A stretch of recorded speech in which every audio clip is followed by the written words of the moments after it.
Moana, Frozen and Alice, through the whimsical waves of Wonderland. Chapter 1, The Compass and the Call. The wind whistled softly through the palm trees of Motunui as Moana stood at the edge of the beach, her feet digging into the warm sand. The waves lapped gently at her ankles, but beneath their calm surface, Moana could feel a different energy, a mysterious pull. She looked down at the glowing compass in her hand, a gift from Te Fiti. It shimmered with swirling green and blue lights and pointed not north, but toward a direction she didn't recognize. "The ocean is calling again," she whispered with a smile. Not long after, she set sail once more on her canoe, guided by the stars, her compass, and her heart. But as the horizon began to shimmer with a silvery glow, a gust of wind howled from nowhere, and clouds rolled in thick and fast. Chapter 2, Sisters on the Sea.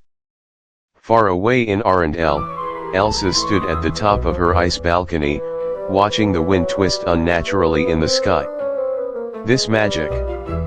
It's unfamiliar," she said aloud. Anna popped up behind her, clutching a picnic basket. "Let me guess. Mysterious disturbance in the magical forces, you're going after it, right?" Elsa turned. "You don't have to come." Anna grinned. "Are you kidding? Weird magical wind, snacks, and adventure. I'm already packing." Within the hour, the sisters were aboard a flying sleigh driven by icy winds, which led them far across oceans until they spotted a lone canoe being tossed in a wild, circular storm. "It's Moana!" Elsa gasped. The sleigh dipped toward the sea. As soon as Elsa reached out her hand, a giant whirlpool formed, swirling with rainbow mist. Anna shrieked, "Hold on to something." Chapter 3, Welcome to Wonderland. When they opened their eyes, nothing looked familiar. The sky was teal. The grass was violet. Trees bent sideways, and flowers danced in sync. "Where are we?" Anna asked, brushing off crumbs. A girl in a blue dress with a white apron stepped from behind a polka-dotted mushroom. "You're in Wonderland, of course," she said, curtsying. "I'm Alice." Moana, Elsa, and Anna blinked. "Oh, good. You're not flamingos this time," Alice said cheerfully. Alice explained everything. The Queen of Hearts had found a way to break through Wonderland's borders. She planned to conquer other realms, starting with Arendelle and Motunui by stealing their magic and replacing it with her own twisted logic. She even tried to crown herself Queen of Ice, Alice muttered. "Very tacky." "We need to stop her," Elsa said, her expression firm. "And fast," Moana added. "Before she reaches our worlds." Chapter 4, Tea, Hatter, and Ice Cubes. To learn more, Alice led them to her old friend, the Mad Hatter. The tea party was already in full swing, complete with talking teacups, floating spoons, and a jam jar that sang opera. "Marvelous!" the Hatter cried, tipping his massive hat. "We've never had sea voyagers and snow queens at our table." Elsa accidentally froze a floating cake midair, causing it to shatter like glass. The guests applauded. They learned from the Hatter that the Queen of Hearts had stolen the Heart of Wonderland, a glowing crystal that kept balance in the realm. Without it, madness grew stronger, and not the fun kind. "She plans to merge your magic with hers using that heart," Hatter warned. "So we'll take it back," said Anna, holding up a sandwich like a sword. Chapter 5, Maze of Madness. They ventured into the Queen's twisting maze, where the hedges whispered secrets and the paths constantly changed. "Left!" Anna yelled. "No, the left is upside down," said Alice. "Go backward," which is actually forward. Moana summoned the ocean, which flowed like a glowing river through the maze, forming a path. Suddenly, giant flamingos blocked their way. They flapped aggressively, as if daring them to pass. "I've got this," Moana said. She stepped forward, speaking gently to the creatures. She placed her hand on one's beak, and it calmed. "Flamingos like rhythm," Alice whispered. "Try humming." Elsa created gentle snowflakes that danced to Moana's tune, lulling the flamingos to sleep. Chapter 6, Anna's Delicious Detour. In a moment of distraction, Anna spotted a running talking sandwich. "Wait.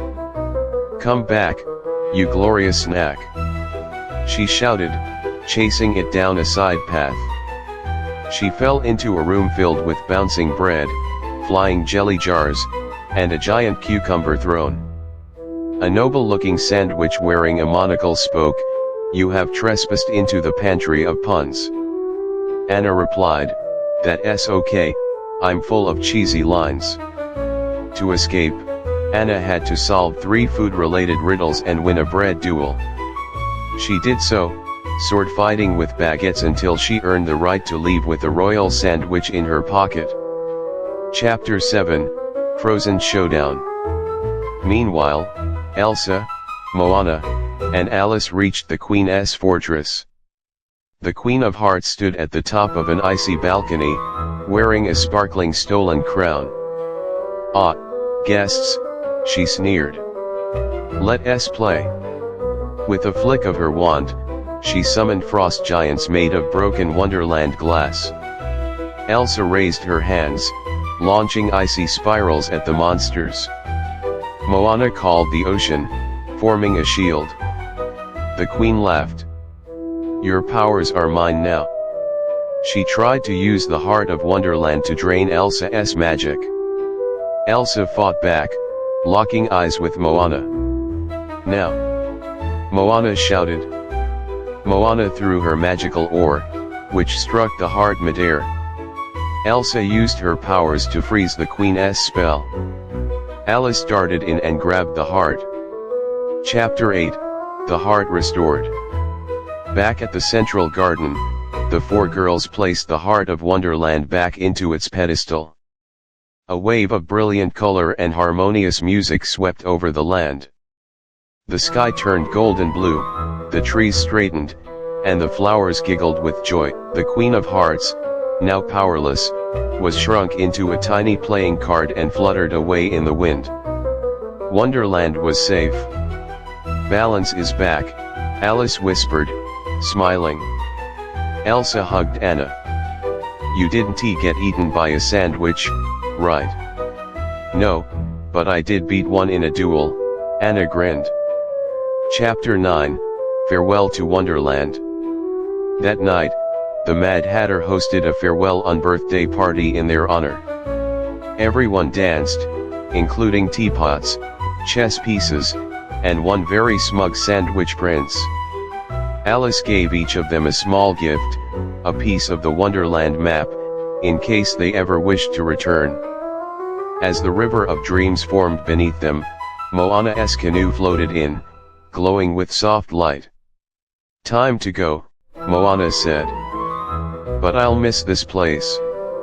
"I have a feeling Wonderland will miss you too," Alice replied. Elsa, Anna, and Moana climbed aboard.